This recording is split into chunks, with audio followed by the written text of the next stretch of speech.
Welcome to Darwin in Australia's Northern Territory. Considering this place is a city, it's absolutely full of wildlife. I can't think of anywhere like it.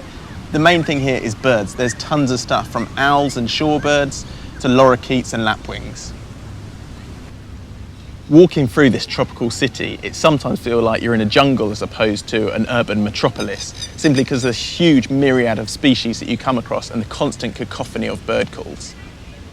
Darwin has a population of over 146,000 people, but there is still a lot of space for nature within the city, hence the myriad of species. The most common species, such as Australian white ibis and masked lapwings, can be found strutting about the roads, picking insects and scraps off of the ground. Double-barred finches and doves move about the grass verges, while squadrons of lorikeets scream overhead, moving from tree to tree. And if there wasn't enough greenery in Darwin, they have their own botanic gardens too. It's really hotting up here in Darwin, so I've decided to come out of the sun and into the shade of the forest to see what I can find. And I have struck gold almost straight away. Above me here, I've got an adult rufous owl and its chick. And now these guys are the second largest owl in Australia, weighing over 1 kilo. And they're taking a little bit of interest in me. The chick's doing the classic head bobbing, but apart from that, they're just taking it easy, staying in the shade, and then they'll start hunting tonight. And they actually hunt opossums because of their size. They don't just go for mice, they go for much larger prey species. But I'm going to leave them to it and see what else I can find. You can jump between habitats within minutes around the city. With a change in habitat comes a change in species. Just a stone's throw from the centre of Darwin is this scrubby forest, and it's home to arguably the prettiest bird, in my opinion, in the Northern Territory, the endemic rainbow pitta. It's found nowhere else on Earth apart from Northern Australia. But the main problem is it's incredibly secretive. It spends its whole life moving about the forest floor. And I'm up against this really loud, crunchy leaves, so it's really hard for me to track it down without scaring it. And as you can see, it's really, really dense. I've heard it calling a few times and even got a brief glimpse of one up a tree, which is quite unusual, but at this time of year, they're setting up their territory, so they're calling out and letting everyone know they're around.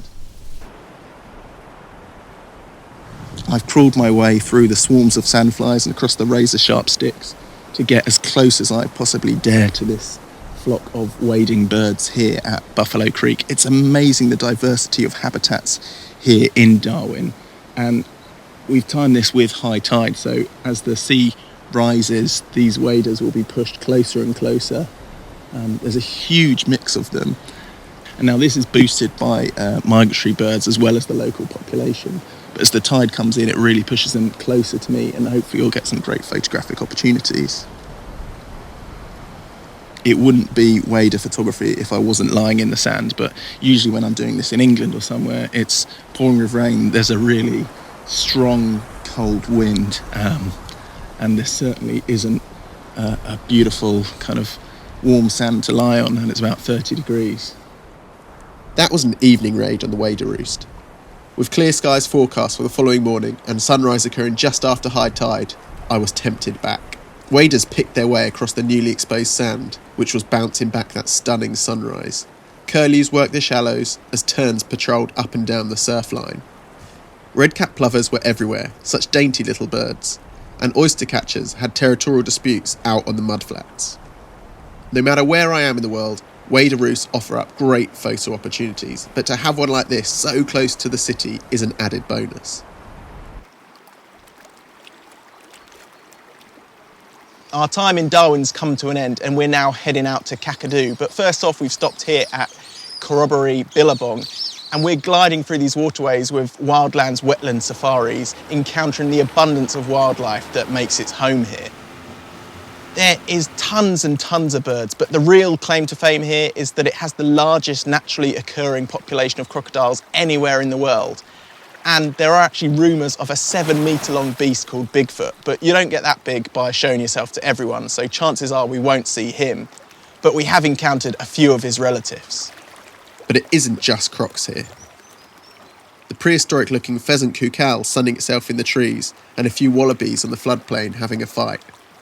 But for me, a bird that is synonymous with Kakadu, the black-necked stork, known locally as a jabiru. These birds look like they've dipped their head in petrol, and the females have a luminous yellow eye, a really striking bird. What a first few days. Next stop, Kakadu.